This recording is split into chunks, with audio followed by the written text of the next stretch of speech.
கர்த்தருடைய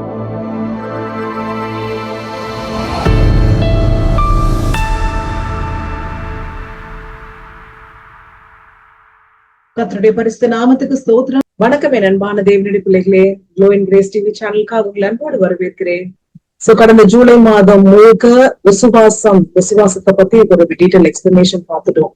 கிறிஸ்தவ வாழ்க்கைக்கு விசுவாசம் என்பது ஒரு பெரிய அடித்தளமா இருக்கிறது, ஒரு கிரேட் பவுண்டேஷனா இருக்குது.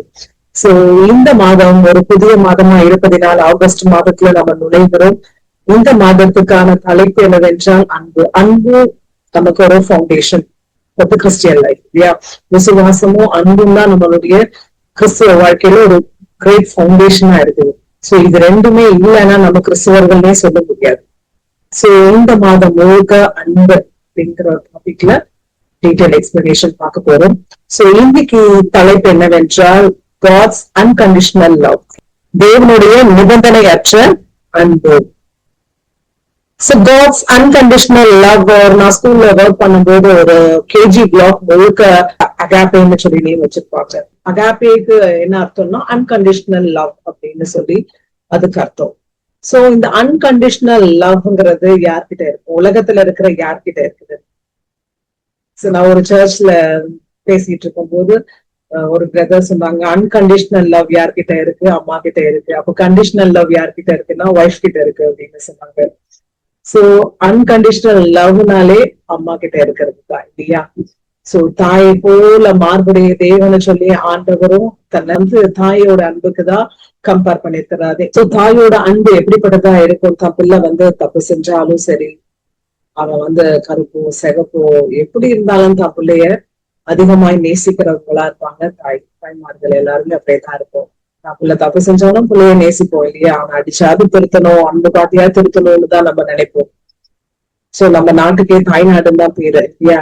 சோ பெண்களா இருக்கிற எல்லாருக்கும் பிள்ளை இல்லைனாலும் அவங்களுக்கு தாயின் அன்பு இருக்கு, மனசுக்குள்ள தாய் உணர்வு கண்டிப்பா இருக்கும்.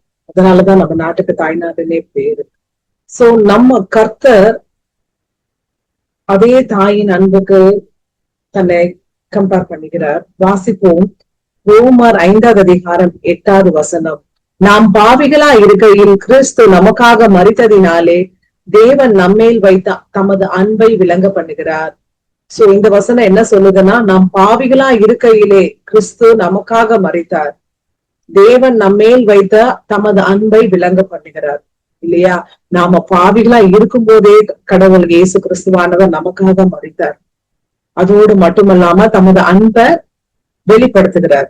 சோ ஆண்டவருக்கு தன்னுடைய அன்பை எப்படி வெளிப்படுத்துறது, தன் உயிரை தான் வெளிப்படுத்தணும்னு சொல்லி அவருக்கான கட்டாயம் இருந்தது இல்லையா. பிதாவானவர் நம்ம செய்த பாவங்களுக்காக நம்மள தண்டிக்கணும், அழிக்கணும்னு நினைச்சு அவர் கை உயர்த்தும் போதெல்லாம் இயேசு கிறிஸ்துவானவர் தன்னுடைய ரத்தத்தை எடுத்து வைத்து நமக்காக பரிந்து ஜபிக்கிறவரா இருக்கிறார். இவனுக்காக, இந்த மகனுக்காக, இந்த மகளுக்காக நான் ரத்தத்தை சிந்திருக்கிறேனே, கொஞ்ச நாள் இன்னும் 1 வருஷம் பொறுங்க, இன்னும் 1 வருஷம் பொறுங்கன்னு சொல்லி ரத்தத்தை எடுத்துக்கொண்டு இன்னும் வரைக்கும் நமக்காக பரிந்து ஜெபிக்கிறவரா இயேசு கிறிஸ்துவானவர் இருக்கிறார்.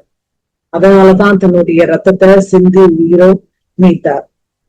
சோ அந்த பாவத்தின் ஆக்கினை நமக்குள்ள வரக்கூடாதுங்கிறதுக்காக தான் ஆண்டவர் இயேசு கிறிஸ்துவானவர் தன் உயிரையை பலியாய் கொடுக்கறதுக்கும் ஆண்டவர் தயாரா இருந்தார். சோ அந்த உயிரை கொடுத்தது நிமித்தமாய் அவர் நம்ம மேல வைத்திருக்கிற அன்பை வெளிப்படுத்துகிறார் இல்லையா.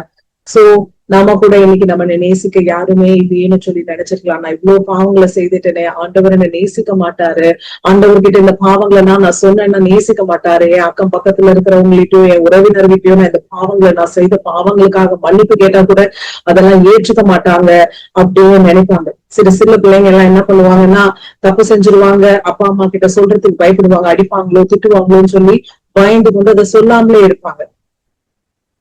அதே போல நாமளும் கூட இருக்கிறோம் இல்லையா. சில நேரங்கள்ல ஏதோ பாவங்களை செய்துட்டு இதை மறைத்துடுவோம், இதை மறைச்சிட்டா நமக்கு தெரியாமலே போயிடும், யாரும் என்ன கண்டிக்க போறதில்லை, என்ன தண்டிக்க போறதில்லைன்னு சொல்லி நம்ம நினைச்சு மறைத்து வைப்போம்.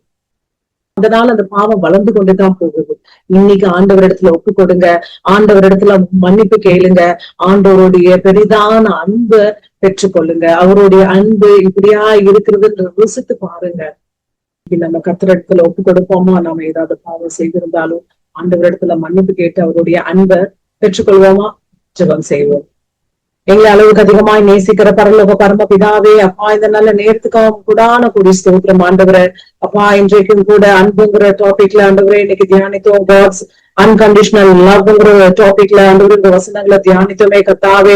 ஆண்டவரே நாங்கள் பாவிகளா இருக்கையிலே எங்களை ஆண்டவரே அதிகமாய் நேசித்தீங்களே, நீங்களே எங்களுக்கு ஆண்டவரே பலியாய் கொடுத்து எங்களை நேசித்தீங்களே அப்பா. எங்களுடைய பாவங்கள் எல்லாம் ஆண்டவரே அப்பா உங்க இடத்துல அறிக்கை செய்கிற நேரமாய் இருப்பதினால் நமக்கு கொடான கொடி ஸ்தோத்திர கர்த்தாவே.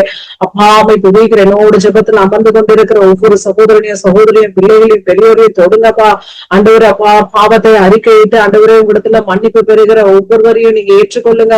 உங்க அன்பு அவங்களுக்குள்ள கிரியை செய்யும்படியாய் ஆண்டவர் உங்க கரத்துக்கு கொடுக்கிற ஆசீர்வதிங்க. துதி கன மகிமை அனைத்தும் ஒருவருக்கே செலுத்துகிறேன். இயேசுவின் நாமத்தில் ஜெபிக்கிறோம் எங்கள் ஜீவனுள்ள நல்ல பிதாவே. ஆமென், ஆமென். God bless you all.